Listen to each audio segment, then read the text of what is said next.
饲羊仔的囡仔。有一个饲羊仔的囡仔，甲伊的羊仔赶到山骹的树林去食草。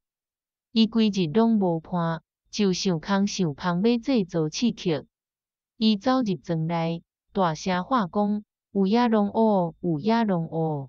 庄内的人听到，随撞出来，有的真紧就走到伊遐。这个囡仔感觉安尼实在有够新鲜。过无几日，伊就搁试一摆。庄内的人要是共款走出来，要甲伊斗相共。大家发现这个囡仔又搁在讲白贼，拢真受气。过无几日，树林内正式出现一只大野狼。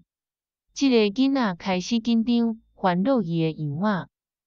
这摆伊当然比以前搁较大声喊：野狼来啦！野狼来啦！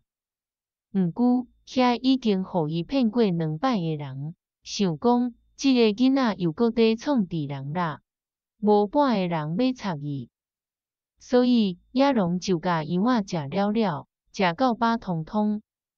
当这个囡仔在怨叹无人斗相共的时，庄里的长辈甲讲：准讲你一个变仙仔，即摆所讲的确实是真的，嘛无人会相信啦。